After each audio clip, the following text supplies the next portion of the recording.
Hello बच्चों, welcome back to their की science classes. मैं हूं Rohit Mehta and you are watching the YouTube channel of RK science classes. दोस्तों, ये जो लेक्चर है वो मैं लेके आया हूं 12th बायो के स्टूडेंट्स के लिए, और इस लेक्चर में मैं बात करने वाला हूं आनुवंशिक विकार, यानी कि जो हमारा चैप्टर चल रहा है चैप्टर नंबर 5 जेनेटिक्स में, उसमें हम आखिरी टॉपिक की तरफ बढ़ चुके हैं। ये हमारा आखिरी टॉपिक है आनुवंशिक विकार, जिसमें दो टाइप और पढ़ने हैं हमें। एक तो वंशावली विश्लेषण है, इसके बाद दो टॉपिक और पढ़ने हैं, इसके बाद ये चैप्टर हमारा खत्म हो जाएगा। तो हमारा अंतिम टॉपिक क्या है इस चैप्टर का, वो है आनुवंशिक विकार, जेनेटिक डिसऑर्डर्स।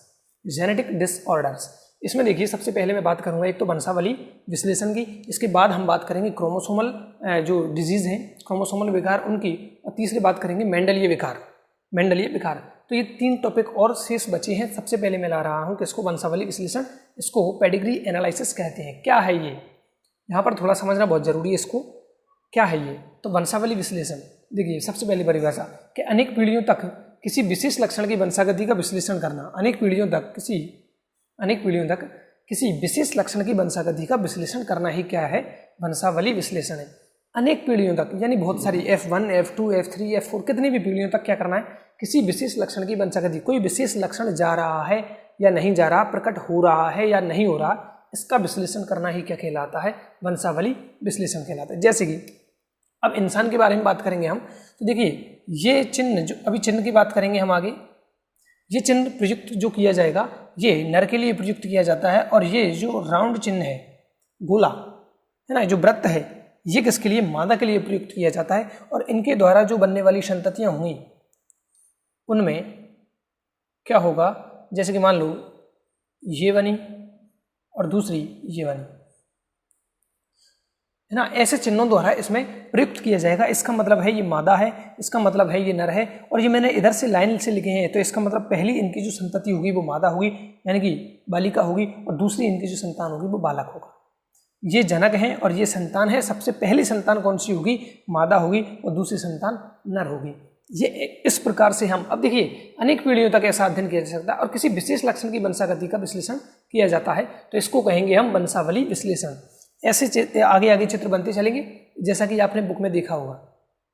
फिर देखिए हम वंश वृक्ष की बात करते हैं। वंश वृक्ष क्या है, फैमिली ट्री क्या है, कि किसी विशेष लक्षण की पीढ़ी दर पीढ़ी वंशागति को, कोई भी विशेष लक्षण ले रहे हैं, जैसे मान लो हीमोफीलिया की बात करेंगे कि इसमें हीमोफीलिया का जो जीन था वो जनक में था या नहीं था, फिर उसके बच्चों में, संततियों में आया कि नहीं आया, फिर उसकी भी संततियों में गया कि नहीं गया।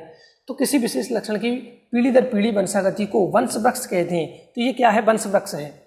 कोई लक्षण वंशागत हो रहा है या नहीं, इसको कहते हैं हम वंश वृक्ष। क्या कहते हैं, इसको वंश वृक्ष कहते हैं। और वंश वृक्ष या आरेख के रूप में, वंश वृक्ष या इस आरेख के रूप में कुछ आनुवंशिक विशेषकों, ट्रेट्स का, विशेषक यानी ट्रेट्स, कुछ आनुवंशिक विशेषकों का दो या अधिक पीढ़ियों का अभिलेख जो बनाया जाता है, इसको वंशावली कहते हैं। जो अभिलेख बनाया जाता है, ये अभिलेख जो मैंने बनाया है, इसको पेडिग्री या वंशावली कहते हैं। इसको क्या कहते हैं, वंशावली या पेडिग्री। क्या लिखा, वंश वृक्ष या आरेख के रूप में, इस वंश वृक्ष या आरेख के जो आरेख है, इसके रूप में क्या किया है, कुछ विशेषकों का दो या दो से अधिक पीढ़ियों तक का रिकॉर्ड जो बनाया जाता है, इसको वंशावली कहते हैं। मतलब इसको वंशावली भी कह रहे हैं, इसको एक आरेख भी कह रहे हैं, उसके वंश वृक्ष भी कह रहे हैं। ये एक वंश वृक्ष है या आरेख भी कह दो, और इसी आरेख को हम वंशावली कहते हैं। तीनों किसके नाम है, इसके नाम है, और इसके द्वारा हम क्या करते हैं, किसी भी लक्षण की वंशागति का अध्ययन कर सकते हैं। और देखिए आप कि मानव में वंशागति मटर और ड्रोसोफिला के समान ही होती है। मटर और ड्रोसोफिला के समान ही वंशागति होती है किसी भी लक्षण की, मानव में बात करें तो मटर और ड्रोसोफिला के समान। लेकिन मानव में इनके समान तुलनार्थ संकरण प्रयोग करना, तुलनार्थ, समझ ध्यान से, तुलनार्थ यानी कि तुलनात्मक संकरण प्रयोग करना नैतिक और जैविक कारणों से संभव नहीं है। जैसे कि हमने बात की मटर में, ये F1 पीढ़ी हमें प्राप्त हुई, और जब हम इसका परीक्षण संकरण कराते हैं तो इसका संकरण किसके साथ कराते हैं, इसके अप्रभावी जनक के साथ। लेकिन क्या मानव में ऐसा करवा सकते हैं कि संतति का संकरण जनक के साथ करवाया जा सकता है, नहीं। तो मानव में ये क्यों कठिन काम है, जैविक कारणों से। यहाँ पर जैविक कारण का मतलब है कि अपना जो संतति है वो अपने जनकों से जनन की क्रिया नहीं कर सकता मानव में, तो जैविक कारणों से संभव नहीं है। जबकि हम मटर में करवा सकते हैं, ड्रोसोफिला में करवा सकते हैं, कोई बड़ी बात नहीं है, लेकिन मानव में ऐसा संभव नहीं है। तो इसके लिए अब अगर मानव में ऐसा संभव होता तो इसकी जरूरत पड़ती नहीं। अगर मानव में ये ऐसा संक्रमण संभव होती तो इसकी जरूरत पड़ती नहीं, लेकिन ये मानव में संभव नहीं है, इसलिए हमें जरूरत पड़ती है किसकी, वंशावली विश्लेषण की। तो वंशावली विश्लेषण क्या है, अब आगे देखिए। तो वंशावली विश्लेषण से कई वंशागत रोगों, उनके लक्षणों और असामान्यताओं का पता लगाया जा सकता है। इसके द्वारा पता लगाया जा सकता है कि कौन सा, जैसे कि मान लो इसमें ये रोग है, मान लो मादा जनक में ये रोग है और हमने देखा, मान लो कि ये नर में प्रकट हो गया, तो नर में प्रकट हुआ, फिर इसकी भी जो आगे संतानें होंगी उनमें भी क्या ऐसे रोग उत्पन्न होगा। तो इस चार्ट के द्वारा हम, इस चार्ट या आरेख कह दो या वंशवृक्ष कह दो या इसको पेडिग्री कह दो, वंशावली कह दो, इसके द्वारा हम क्या कर सकते हैं, वंशागत रोगों का, लक्षणों का और असामान्यताओं का पता लगाया जा सकता है। साथ ही मानव में लिंग संलग्न रोगों, ऐसे रोग जिनके जीन किसके साथ, लिंग गुणसूत्र के साथ जुड़े हों, लिंग संलग्न रोगों की वंशावली का या वंशागति का विश्लेषण या कर सकते हैं या फिर पता लगाया जा सकता है। तो ये क्या है दोस्तों, ये समझ में आ गया होगा कि वंशावली विश्लेषण क्या है। इस विश्लेषण के द्वारा हम क्या कर सकते हैं, रोगों को, लिंग संलग्न रोगों का, जो वंशागत रोग हैं, आनुवंशिक रोग हैं, उनका पता लगाया जा सकता है, लक्षणों को पता लगा सकते हैं, असामान्यता जो भी होने वाली है, आगे से आगे जो होने वाली है उनका पता लगाया जा सकता है। तो इसमें 2 परिभाषाएं और 3 परिभाषाएं हमें मैंने याद करनी। तो वंशवृक्ष क्या है कि किसी भी विशिष्ट लक्षण की पीढ़ी दर पीढ़ी वंशागति को वंशवृक्ष कह दें, क्या कहते हैं, वंशवृक्ष कह दें। वंशावली क्या है, ये है वंशावली। और वंशावली विश्लेषण क्या है कि किसी भी विशिष्ट लक्षण की वंशागति का क्या करना, विश्लेषण करना। तो ये है। अब देखिए इसमें क्या होता है, इसमें कुछ चिन्हों का प्रयुक्त किया जाता है, जैसे ये मैंने चिन्ह बनाए। तो ऐसे और कौन कौन से चिन्ह हैं उनके बारे में बात करते हैं। इसका स्क्रीनशॉट जरूर लें, पहले वीडियो को पॉज करके स्क्रीनशॉट लें जब भी मैं साइड में हो जाया करूं, ताकि लिखने में कोई दिक्कत ना आए। और मैंने ये बोर्ड पे लिखा इसीलिए ताकि तुम्हें नोट करने में दिक्कत ना आए। अब देखिए इसमें जो चिन्ह प्रयुक्त किए जाते हैं, इसमें जो साइंस सिग्नल्स यूज किए जाते हैं वो कौन कौन से हैं। देखिए सबसे पहले मैं बात करूंगा, ये एक मैंने वर्ग बनाया है। ये चिन्ह किसके लिए प्रयुक्त किया जाता है, नर के लिए। ये हो गया हमारा चिन्ह नंबर 1। ये जो वर्ग आएगा ये किसको दर्शाएगा, नर के लिए। लेकिन ये अंदर से बिल्कुल खाली है, ब्लैंक है, यानी कि ये सामान्य नर है। कैसा नर है, सामान्य नर। दूसरे चिन्ह की मैं बात करूं, दूसरा जो कैरेक्टर है वो है राउंड, सर्किल, एक सर्किल। ये किसके लिए प्रयुक्त होगा, ये मादा के लिए प्रयुक्त किया जाएगा। किसके लिए, मादा के लिए प्रयुक्त किया जाएगा। और तीसरे में बात करूं तो इस वर्ग को मैंने टेढ़ा कर दिया है थोड़ा सा, इस वर्ग को मैंने थोड़ा सा घुमा दिया है। ये क्या है, लिंग का उल्लेख नहीं, लिंग का उल्लेख नहीं, मतलब ये ना तो नर है न मादा है, ना तो नर है न मादा है।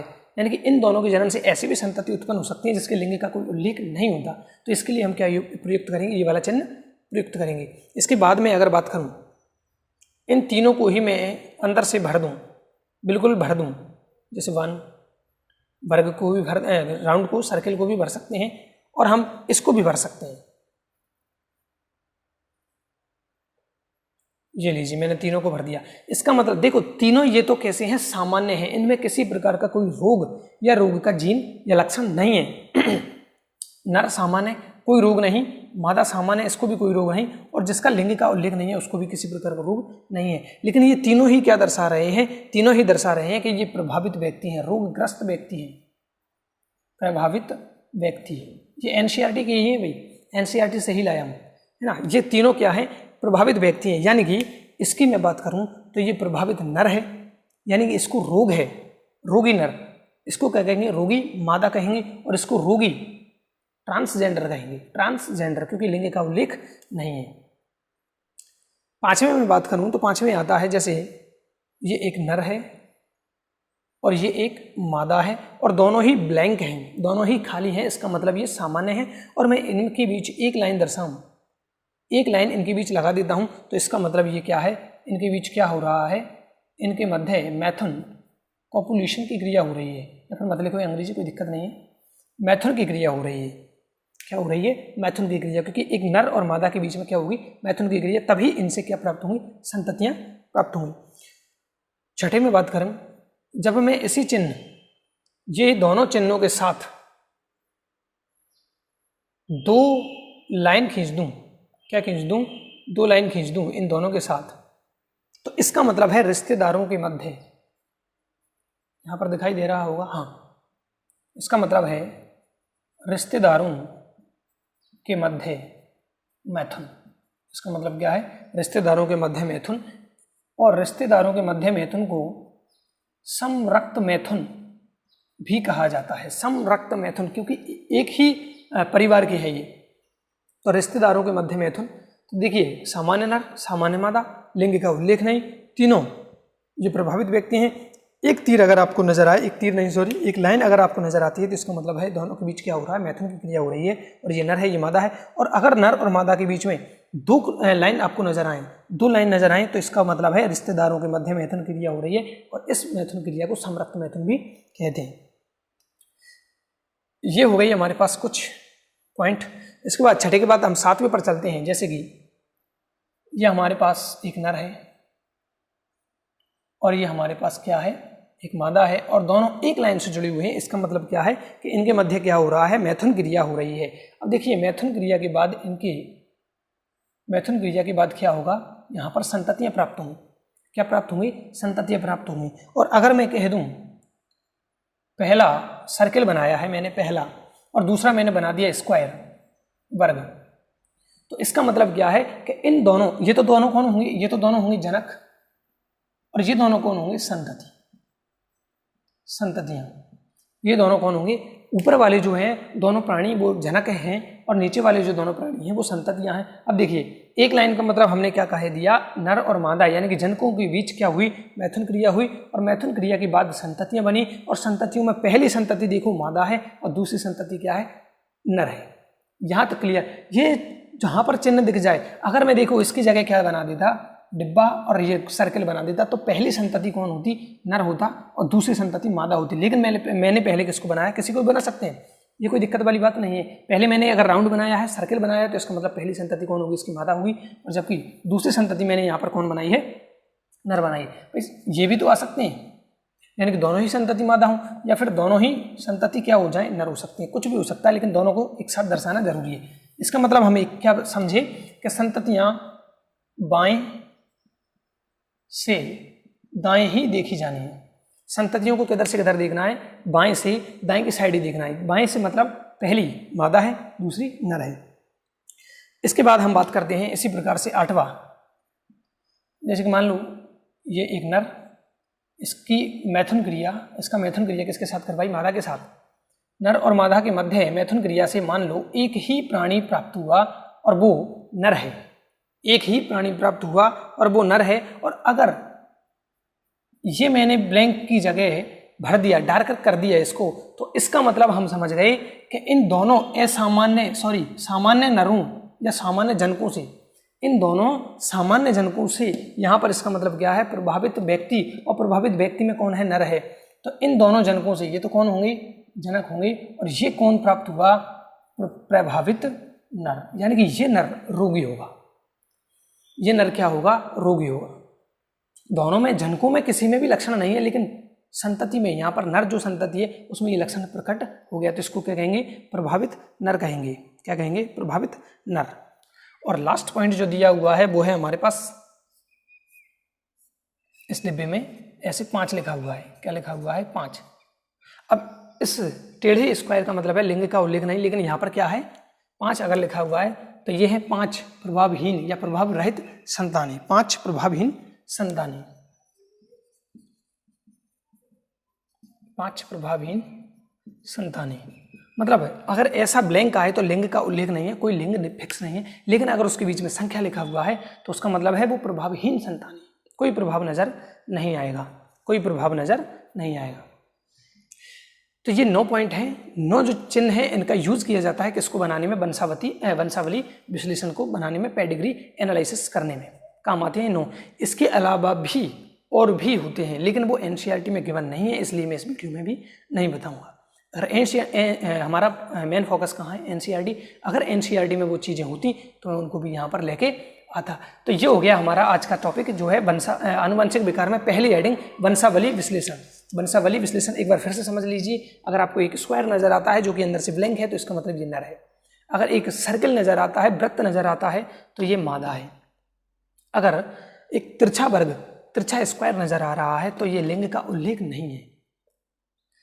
अगर तीनों ही हो सकते हैं लेकिन अंदर से ब्लैंक नहीं है, ये डार्क हैं, भरे हुए हैं, तो ये प्रभावित व्यक्ति हैं, प्रभावित नर, प्रभावित मादा और प्रभावित लिंग का जिसका उल्लेख नहीं, तो इसे ट्रांसजेंडर माना जाएगा।